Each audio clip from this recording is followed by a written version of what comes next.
السلام علیکم۔ جہاں زیب عباسی ایک نئے پروگرام کے ساتھ حاضر ہے۔ عمران خان کے خلاف پنجاب میں کتنے کیسز درج ہیں، اس کی تفصیلات جاری ہوئی ہیں، اس پہ بات کریں گے۔ دوسرا اہم معاملہ یہ ہے کہ اسلام آباد ہائی کورٹ نے آج نیب کے دائرہ اختیار سے متعلق کچھ آبزرویشنز دی ہیں، اس کے اوپر ایک جائزہ لیں گے کہ یہ معاملہ سپریم کورٹ میں آلریڈی سیٹلڈ ہو چکا ہے اور پارلیمنٹ کے بنائے ہوئے قانون کو سپریم کورٹ نے ویلیڈیٹ کیا ہے، لیکن اسلام آباد ہائی کورٹ نے ایک طرح سے تنقیدی آبزرویشنز اس کے اوپر دی ہیں، اس پہ بات کریں گے۔ اور پھر تیسری خبر ہماری یہ ہوگی کہ توشہ خانہ 2 میں جو ضمانت کی درخواست تھی عمران خان کی، وہ کیوں اس کے اوپر سماعت نہ ہو سکی، اس کی بھی بڑی شارٹ سی ریزن ہے، وہ بھی آپ سے شیئر کرتے ہیں۔ تو تفصیلات میں جانے سے پہلے ایک آپ سے ریکویسٹ ہے کہ چینل سبسکرائب کر لیں تاکہ نئی آنے والی ویڈیو یا اپڈیٹ آپ کو بر وقت مل سکے۔ سب سے پہلے لاہور ہائی کورٹ کی خبر یہ ہے کہ عمران خان صاحب کی بہن نے لاہور ہائی کورٹ سے رجوع کیا تھا اور اس درخواست میں موقف یہ اختیار کیا تھا کہ پنجاب میں جو عمران خان کے خلاف درج کیے گئے مقدمات ہیں، ہمیں اس کی تفصیلات سے آگاہ کیا جائے، یعنی یہ پتہ ہی نہیں ہے کہ عمران خان کے اوپر کیسز کتنے ہیں۔ تو وہ تفصیلات لاہور ہائی کورٹ میں پیش ہوئی ہیں، جو پبلک ہوئی، ٹی وی چینلز نے اس کو رپورٹ کیا ہے۔ مجموعی طور کے اوپر پنجاب میں جو پولیس نے مقدمات درج کر رکھے ہیں عمران خان کے اوپر، ان کی تعداد 54 ہے، یعنی ہاف سینچری آپ کہہ سکتے ہیں۔ لاہور سے 21 مقدمات ہیں عمران خان کے اوپر، راولپنڈی سے 19، شیخوپورہ سے 7، فیصل آباد سے 5 اور گجرانوالہ میں ایک کیس جو ہے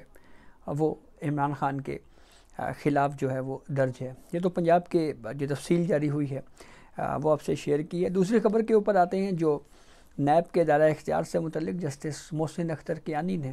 ایک کیس میں ریمارکس دیے۔ انہوں نے یہ کہا کہ نیب کرپشن کیس کی انکوائری شروع کرنے سے پہلے اب دیکھ بھی لے کہ اب تحقیقات نیب کر بھی سکتا ہے یا نہیں کر سکتا۔ یہ درست آبزرویشن ہے، کیونکہ اب تھریش ہولڈ نیب کے نئے قانون کے مطابق 50 کروڑ روپیہ جو ہے وہ طے کیا ہوا ہے اور اس سے کم پہ جو ہے وہ انویسٹیگیشن نہیں ہو سکتی۔ پھر اس بعد جسٹس محسن اختر کیانی صاحب نے کہا ہے کہ پارلیمنٹ نے اربوں روپے مالیت کے کرپشن کیسز ختم کر دیے ہیں، جب پارلیمنٹ کو ہوش آئے گا تو بہت دیر ہو جائے گی، بغیر دانتوں والا نیب بھی انجوائے کرے اور لوگ بھی۔ 100 سے زائد بڑے کرپشن کے کیسز ختم ہو چکے ہیں، کرپشن کیسز کے ملزمان بیرون ملک بھی چلے گئے ہیں۔ اب یہاں پہ انہوں نے کسی کا نام بہرحال نہیں لیا، لیکن کرپشن کے جو کیسز تھے یا وہ کیسز جو اس تھریش ہولڈ سے کم پہ تھے، جن کو فائدہ ہوا، ان میں سے جہاں پہ بہت سارے سیاستدان ہیں جیسے نواز شریف ہیں، آصف علی زرداری ہیں، دیگر جو کیسز بالخصوص ملٹری رجیم میں بنائے گئے تھے، جہاں پہ وہ کیسز اب مختلف فورمز کو ٹرانسفر ہوئے ہیں، یہ کیسز ختم نہیں ہوئے بلکہ دیگر فورمز کے اوپر ٹرانسفر ہوئے ہیں۔ بالکل اسی طرح سے عمران خان کا بھی ایک کیس توشہ خانہ 2 کا جو ہے وہ نیب کی اختیار سماعت سے ٹرانسفر ہو کے FIA کی جوزڈکشن میں چلا گیا ہے، اور FIA کی جوزڈکشن میں جو توشہ خانہ 2 کا کیس ہے، اس میں پروسیکیوٹر FIA پیش نہیں ہوئے، اس کی وجہ سے اس کیس کی سماعت جو ہے وہ 20 نومبر تک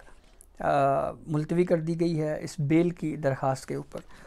تو یہاں پہ جب نیب قانون کو سپریم کورٹ نے انٹرا کورٹ اپیل کے ذریعے کہا کہ یہ درست ہے، پچھلے فیصلے عمرتا بندیال اور اعجاز الحسن کے فیصلے کو جب اسٹرائک ڈاؤن کیا گیا، 2 رکنی بینچ کا وہ اکثریتی فیصلہ تھا، جسٹس منصور علی شاہ نے اس سے اختلاف کیا تھا، تو جو سب سے پہلی درخواست اس قانون کے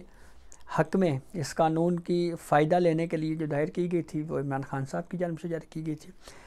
اچھا، اب ذرا نیب کے پس منظر کو تھوڑا بہت ڈسکس کرنا خاصا ضروری ہے۔ پرویز مشرف نے جب 1999 میں مارشل لاء لگایا ملک میں، تو اس وقت سیاستدانوں کو ٹارگٹ کرنے کے لیے نیب قانون بنایا گیا، اور پھر اس نیب لاء جو 1999 میں بنا، اس کے تحت پھر پورا ایک پروسیس چلا جس میں سیاستدانوں کو ٹارگٹ کیا جاتا رہا، مسلم لیگ نون کے خلاف کیسز بنائے گئے، پیپلز پارٹی کے خلاف کیسز بنائے گئے، دیگر پولیٹیکل پارٹیز کے خلاف کیسز بنائے گئے۔ ہر دور میں سپریم کورٹ کہیں نہ کہیں یہ آبزرویشنز ریٹن میں بھی ایون اور کیس کے دوران بھی یہ آبزرویشنز دیتی رہی ہے۔ سپریم کورٹ کے ججز بھی اور فیصلوں کے ذریعے میں بھی یہ بات کہی جاتی رہی ہے کہ نیب سیاسی مقاصد کے لیے استعمال ہو رہا ہے، بالخصوص جو مخالفین ہیں ان کو دبانے کے لیے نیب کو استعمال کیا جا رہا ہے۔ اور پھر اس کے بعد ہر دور میں کہیں نہ کہیں یہ بات ہوتی رہی ہے کہ نیب جو کر رہا ہے یہ درست نہیں ہے۔ اسی لیے پھر پارلیمنٹ نے اس قانون میں تبدیلی لائی اور وہ ترامیم جس میں بہت سارا حصہ عدالتی فیصلوں سے لیا گیا ہے، عدالتی فیصلوں کی روشنی میں ترامیم ہوئیں، ان امینڈمنٹس کو جو بقول جسٹس منصور علی شاہ صاحب کے انویئر پارلیمنٹیرین، یعنی پارلیمنٹ کا ایک بھگوڑا جو ہے اس نے، یا پارلیمنٹ سے بھاگا ہوا ایک سیاستدان، اس نے آ کے سپریم کورٹ میں ان ترامیم کو چیلنج کر دیا۔ اس وقت عمر عطا بندیال صاحب چیف جسٹس آف پاکستان تھے، انہوں نے کیس پر کی سماعت شروع کی، جاز الحسن ان کے ساتھ بیٹھے ہوئے تھے اور تیسرے جج تھے جسٹس منصور علی شاہ۔ کیس کو چلایا گیا اور پھر اس کے بعد